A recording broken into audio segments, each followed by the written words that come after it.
Olá, sou Giovana Campos e começa agora o programa Espiritualidade em Debate, o programa da Associação Médico Espírita de Santos, aqui na Santa Cecília TV. No programa de hoje nós vamos falar sobre a caridade como terapia e eu estou com Jaime Togores. Ele é palestrante e fala muito sobre o tema. Bom, Jaime, muito obrigado por estar aqui no Espiritualidade em Debate para falar sobre a caridade, o voluntariado, algo que você é a sua marca registrada, não é mesmo? Bom, obrigado pelo convite, Giovana, é um prazer vir aqui. É um exercício. É um exercício que você constante. Tem desempenhado muito bem, porque eu tenho acompanhado pelas mídias sociais, né, Facebook, e eu vejo que você é uma tarefa que você faz e faz com bastante amor, com bastante empenho, né? E você consegue abrir várias frentes, né? E você realmente utiliza o voluntariado também como terapia? Sim, desde que qualquer um de nós busque espiritualidade, busque bem-estar, acontece um chamado, vamos dizer assim, para várias frentes. Uhum. E uma delas que eu identifiquei como uma frente de muito resultado é justamente esse exercício do voluntariado e para o meio religioso como o exercício do bem, o exercício da caridade. Depois de exercitar e ver os benefícios que me trouxeram, eu comecei até a pesquisar, a ler sobre o assunto para saber se aquilo que eu sentia era validado em algum estudo, em alguns lugares. E para minha surpresa, eu pesquisando, descobri pelo mundo pesquisas em universidades, na área médica, de saúde inclusive, o quão bom a caridade ou esse voluntariado, ou esse exercício no bem, faz bem às pessoas.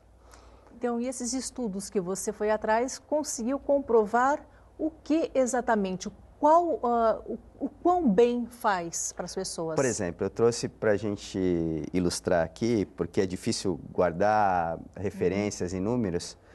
Na Universidade de Michigan, nós temos 2 professores lá, Alan Luck e a doutora Sneed.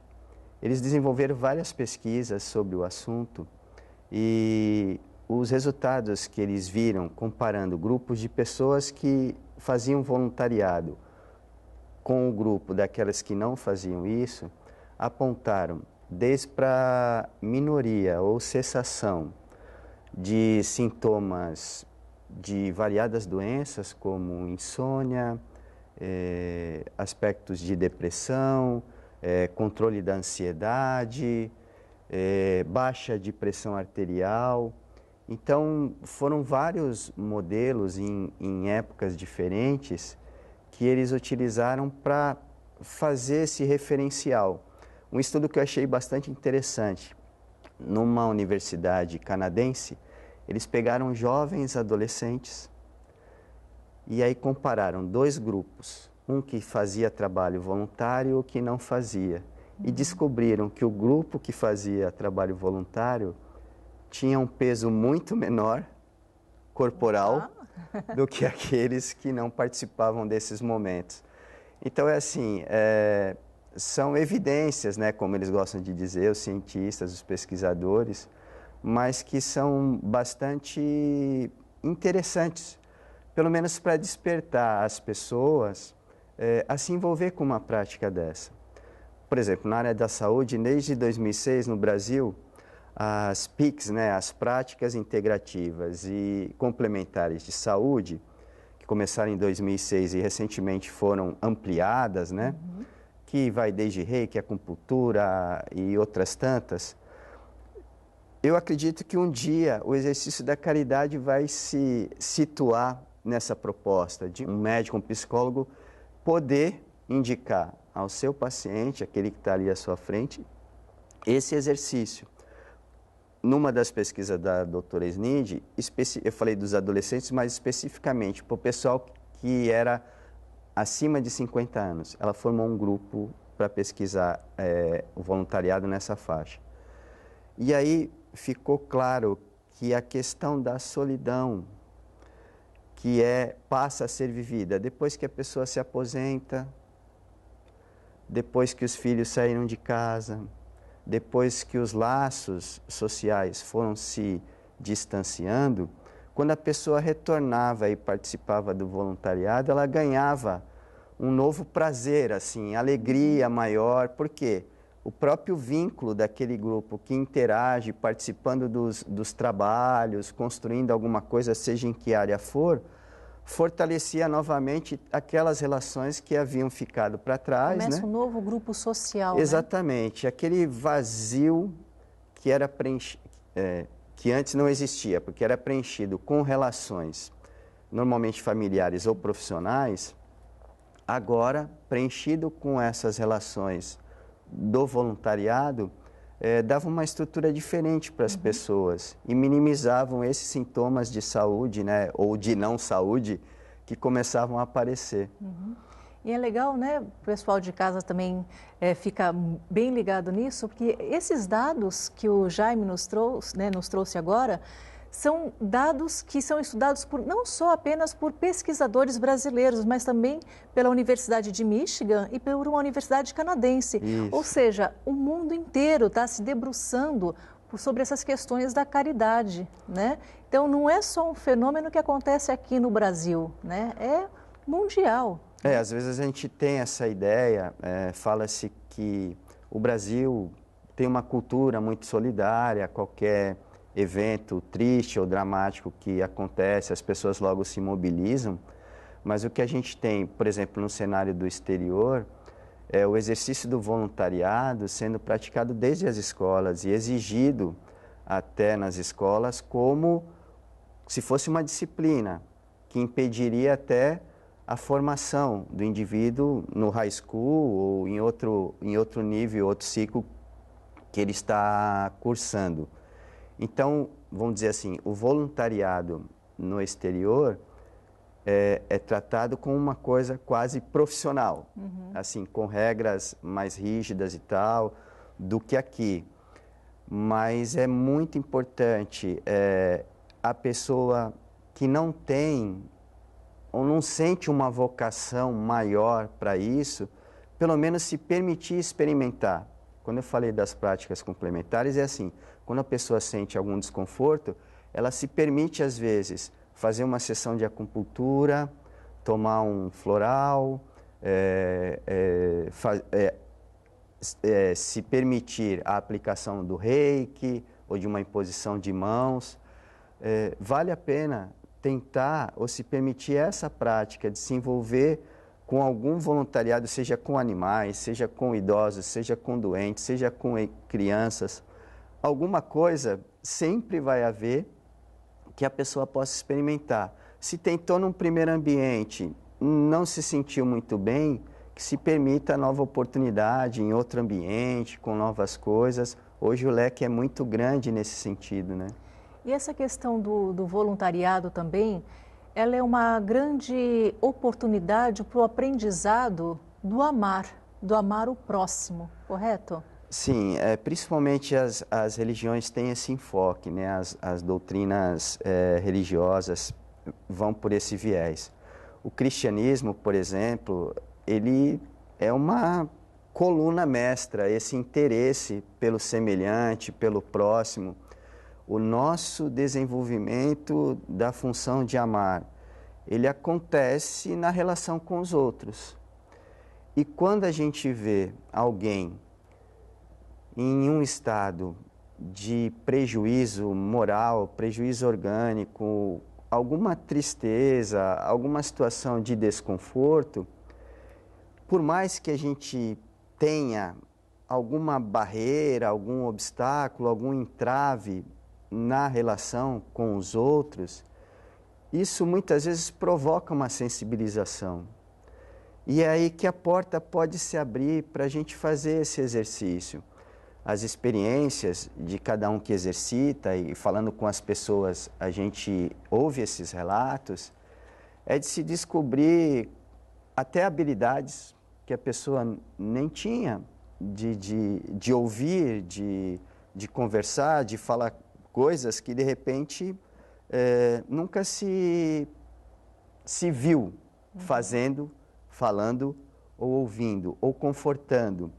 Porque também acontecem situações um pouco mágicas para alguns, ou de uma extrema coincidência da vida orquestrada, porque muitas vezes a pessoa é colocada à frente de alguém que expõe um problema que é semelhante ao dela, ou que ela atravessou, ou que ela viveu, e principalmente quando é bem produtivo, que ela atravessou e superou. Sim. Não que a outra o fará pelos mesmos caminhos que ela fez, mas quando ela falar daquilo, ela que está se voluntariando, ela vai ter uma energia, um poder na palavra que o outro talvez não teria. E que cada um tem o seu caminho, a sua hora também. Isso. Porque a experiência, por exemplo, de alguém que atravessou um período difícil em viciação e que superou esse momento. Na hora que ele se voluntaria para ajudar outros que agora estão naquela situação, os seus relatos, a sua fala, a sua experiência impacta muito aqueles que estão ali. Porque é a partir dessa visualização, um consegue ou um conseguiu, eu também posso atingir aquele que ele conseguiu. Isso vai provocando assim um efeito cascata assim muito significativo, né? Jaime, outra coisa, algumas pessoas têm uma certa dificuldade em se encontrar no voluntariado. Algumas pessoas falam assim, mas eu acho que isso não é para mim, eu tentei tal coisa, mas eu não me identifiquei. Por que isso acontece? Bom, existem pessoas que identificam uma certa preferência por alguns trabalhos. Trabalhar com criança, trabalhar com idoso, isso facilita o processo. Tem outras que trabalham num universo grande, variado, né? Quando a pessoa não tem essa inclinação, ela, como eu disse, ela deveria se permitir fazer a experiência. Então, por exemplo, existe uma ONG que trabalha com animais, eu acredito que eu possa me identificar com isso. Ir lá e fazer essa experiência. O que a gente vai comentar é assim, nos próprios trabalhos, que são trabalhos em grupo, o que ocorre é que é uma relação como outro ambiente qualquer, onde muitas vezes a pessoa pode sentir um embaraço da sua ação ou algumas advertências que possam surgir ou correção de rumo, muitas vezes não está na relação dela com o trabalho em si, com aquele que vai receber o seu acolhimento, mas há muitas queixas às vezes das relações entre os voluntários, certo. Que aí é outra questão que a gente pode abordar no próximo bloco, quando a gente vai falar talvez dos sentimentos que envolvem isso, que deveriam envolver esse voluntariado, que não é uma coisa mecânica que eu me predisponho a fazer. Cada vez mais a gente vai ter que aprofundar isso, né? Até porque lidando com humanos, né, com vários tipos de sentimento, com vários tipos de situações que acontece, a gente tem que estar preparado também para todas as nuances que aparecem, não é mesmo? Exatamente. No início, a gente vai se surpreender, e sempre se surpreende, na verdade, porque a vida não tem, né, um manual, mas no início talvez a pessoa se sinta mais instável ou inexperiente para algumas situações que possam surgir nessas relações. Mas com o tempo, com o amadurecimento, como acontece em tudo na vida, com certeza a pessoa se sente mais segura e, em consequência, mais confortável dentro daquilo que vai se propor a fazer, né? Com certeza. Então, Jaime, a gente vai fazer uma breve pausa agora e nós voltamos logo, logo.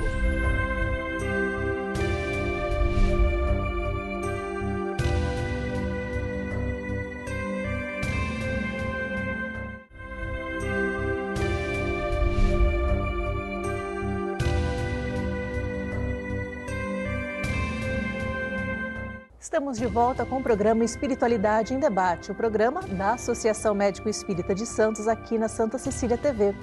Para ter mais informações sobre a AME Santos, entre em nosso site www.amesantos.net.br. Ou também você pode ter informações sobre palestras e cursos, enfim, todas as atividades que os profissionais de saúde da AME Santos realizam, não só aqui em Santos, mas em toda a Baixada Santista, em nossas redes sociais, tanto Facebook como Twitter, é AME_Santos. No programa de hoje estou com Jaime Togores falando sobre a caridade como terapia. Jaime, no bloco anterior nós falamos bastante sobre essa questão do encontrar-se no movimento da caridade. Outra coisa, você trouxe aqui um livro, É Tempo de Amar. A caridade é o exercício do amor, Então, é sempre tempo de começar a caridade para amar? Sim, a gente poderia dividir esse termo que se usa comumente, caridade, só para efeito didático, em duas vertentes, A caridade, quando eu falo em prática, em exercício, em alguma tarefa, algum trabalho que eu realizo, seria uma vertente. E aí a gente tem a caridade como um sentimento do amor em movimento, tão bem descrito por Paulo na sua carta aos Coríntios, em que ele falava que poderia fazer muitas coisas, mas que se não tivesse o amor, se não tivesse a caridade, o proveito daquilo não seria tanto, ou se perderia, e a gente situa para o próprio envolvido, para o indivíduo em si que se envolveu com esse processo. Então a gente entra num processo do bem-estar, da saúde, que eu vou desenvolver como ser espiritual, maior bem-estar, maior equilíbrio, mais saúde, quanto mais sentimentos harmoniosos eu produzir. Então, um dos fatores que a gente vem tentando se desapegar, ou se desvencilhar, e que gera muita dificuldade em nossa vida, se opõe ao processo da caridade, da relação, que é o fator egocêntrico, egoísta, em que o indivíduo se basta, ele está no mundo, mas ele não reconhece esse pertencimento, todas as relações às quais ele está vinculado, das quais ele veio, procedeu, desde o seu nascimento, da sua criação, da sua educação, da construção da sua personalidade. Então, quando a gente se predispõe a desenvolver um maior bem-estar, a gente necessariamente terá que passar pela via do amor, pelo processo de aprender a amar, que é uma construção. A gente tem como dizem, a centelha divina, mas é uma semente. O exercício de fazer esse crescimento corre por conta nossa, Corre por conta da nossa vontade de criarmos mais meios e formas e oportunidades de exercitar isso. O livro É Tempo de Amar é uma edição do Grupo Espírita Esperança e Caridade, que é um grupo espírita centenário no Brasil, Foi fundado na cidade de Sacramento, Minas Gerais, pelo emérito professor Eurípides Barçanufo, grande pedagogo, reconhecido até fora do meio espírita como um grande educador. E recentemente eles tiveram um encontro, como tem lá semestralmente, em janeiro e em julho, em que o tema foi esse, É Tempo de Amar. Então na obra vai se discutir ou se apresentar a temática de como é feito esse exercício de crescimento, em que o espírito precisa abrir mão, doar de si algo que pode ser material ou algo que é seu mesmo como ser espiritual, em pequenos exercícios, para que ele veja o que é disparado na sua intimidade, quais as sensações, quais os pensamentos daquele envolvimento, daquela relação que vão sendo criados. Que para nós pode ser uma novidade, para quem nunca se envolveu com isso, a alegria, os processos internos, que a gente diz internos do outro, em gratidão a nós, eles não são internos, eles não são aparentes. Na visão que a gente tem espírita, é toda uma construção fluídica que cada um de nós tem, dos pensamentos e sentimentos, que nesse ambiente do envolvimento da caridade, a gente se vê banhado nessas forças, nessas energias que tem uma construção bem própria, por isso que ali não é uma obrigação, não é uma imposição, é uma adoção, é uma coisa que o indivíduo deve fazer se entregando de bom grado, porque a criação que é gerada ali naquele momento, ela é reparadora, ela é saneadora de muitas dificuldades que nós trazemos, de afastamento, muitas vezes, de relações, que hoje nos custam a aproximação, e que a gente, se ainda não fez com determinada pessoa, por questões de distanciamento, por questões pessoais de maior dificuldade, a gente começa a treinar com outras para que possa um dia fazer com aquela, esse exercício de amar efetivamente. Sim, no seu dia a dia você deve ter encontrado algumas pessoas que se mantêm reticentes em relação a essa prática da caridade. Talvez por falta de fé, falta de alguma religião. Apesar, né, de nós já termos estudos que comprovam, né, os benefícios da prática caritativa, a gente ainda encontra algumas pessoas que botam isso à prova, colocam esses achados em xeque. O que você fala para essas pessoas, ou você espera que elas encontrem seu caminho? Porque algumas pessoas acabam ridicularizando aqueles colegas que fazem caridade. Ah, mas você sai à noite para dar sopa. Ah, mas você está se debruçando por essa causa. Infelizmente, Sim. Nós ainda ouvimos isso, Sim. né? Existem diferentes perfis, né? Existem as pessoas que claramente falam, olha, eu posso te ajudar financeiramente, mas eu não quero me envolver no propósito maior de contato, vamos dizer assim, né? Do trabalho propriamente dito. Mas são pessoas que ainda ajudam. Isso, é uma forma. É um perfil. É uma forma. No caso que você falou, de alguém que se distancia de tudo isso, eu acho que... Se distancia moralmente, financeiramente, são pessoas que parecem estar blindadas para o exercício. Então, sem ter uma resposta assim consistente para todos os casos, né? Cada espírito, cada pessoa traz assim as suas dificuldades de entender a vida como algo maior, como a sua própria existência, como algo que depende de vários fatores, e não se apercebe disso, daquilo que durante a vida inteira recebeu gratuitamente desde a natureza, até de outras pessoas, porque ninguém chega, por exemplo, à fase adulta sem ter sido dependente de um rol de muitas pessoas. Então, quando isso cai no esquecimento do indivíduo, de alguma forma é um pouco triste. Apesar da pessoa, às vezes, não manifestar essa tristeza, mas sim essa indiferença pelo envolvimento com essas causas. Mas é triste porque é uma grande ilusão que o Espírito sustenta, porque nenhum de nós pode viver no mundo, no universo, sem se relacionar.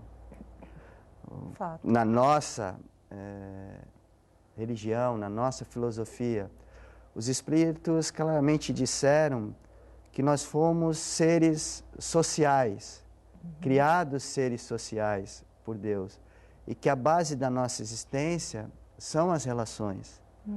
É a aproximação, que no momento eu coloco os menos próximos como estranhos, até que vem Jesus e coloca, mas afinal de contas, quem é seu pai?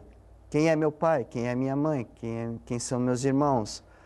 numa referência clara de que nós, cedo ou tarde, compreenderemos essa conexão.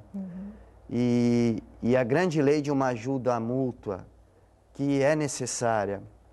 Hoje eu não preciso, quem sabe amanhã. Jaime colocou agora uma questão muito interessante, né, para você que está em casa, essa ajuda mútua, né? Se a gente pensar, a gente pode pensar no micro, pode pensar no macro, mas a gente vê a própria natureza, né, que está ao nosso redor, com o ar, com as plantas. A gente não percebe o quanto que elas nos ajudam, nos contribuem com o nosso dia a dia, né? E a natureza... Caritativamente, né, está lá com o oxigênio, com a chuva que nos ajuda a plantação, que nos alimenta. E a natureza faz essa parte silenciosa. Sim. Porque alguma das críticas também vem daí, da gente movimentar alguma tarefa, algum trabalho e dar publicidade a isso. Na verdade, a publicidade que se dá visando agregar mais pessoas e, com isso, poder fazer mais em favor de outras. Porque é o objetivo, diante de tantas dores, diante de tantas misérias e carências que ainda existem no mundo, a gente não pode fechar os olhos, porque continuará existindo. As dores continuarão existindo e, se possível, é preciso ampliar a gama daqueles que podem ser favorecidos com um atendimento que qualquer pessoa possa fazer. E aí, dentro da questão da publicidade, como você perguntou, né, eu venci esse receio de dar publicidade há algum tempo, porque por mais que as pessoas pudessem falar isso, aquilo, um dia eu li uma mensagem psicografada pelo Chico Xavier, se não me engano do Espírito Meimei, em que ela falava assim: existem tantas pessoas esperando o convite do bem. E aí hoje, com a facilidade que a gente tem das mídias e se questiona o uso das mídias, às vezes de uma forma violenta, agressiva e tal, poder ter esse instrumento midiático, né? Poder ter acesso a mais pessoas, fazer esses convites ao bem, vem participar disso, vem trazer a sua contribuição, para mim é o estímulo maior, assim. Então, já que é para fazer um convite para o bem, Jaime, como que a gente pode te encontrar, então, nas redes sociais? Bom, não sou tão midiático assim, mas no Facebook tem a página pessoal, Jaime Togores, e tem a página de um projeto de educação que eu participo, que chama Projeto Belas Mãos da Esperança. Nós temos uma página no Facebook, onde a gente vai publicando todo o trabalho. É um projeto que nasceu no ambiente profissional, depois se estendeu e hoje ajuda jovens e crianças da nossa região metropolitana, aqui da Baixada, a estudar, a fazer cursos de contraturno escolar, e a gente tem uma grata surpresa da expansão disso. E no Instagram, @Belas Mãos da Esperança. São notícias que são replicadas pelos amigos que participam do grupo. A gente tem eventos mensais, de almoços mensais que a gente tem. Então, lá na página a gente vai publicando, a gente faz shows artísticos, beneficentes. Nessa página, Projeto Belas Mãos da Esperança, a gente vai publicando os eventos que vão ocorrendo lá. Maravilha. Então, você que está em casa já sabe. Jaime Togores ou Projeto Belas Mãos da Esperança. Nosso programa chegou ao fim, Jaime, mas você que está em casa já sabe. Programa Espiritualidade em Debate, toda quarta-feira às 18 horas, reprise sexta-feira também às 18 horas. Espero você semana que vem neste mesmo horário. Até lá!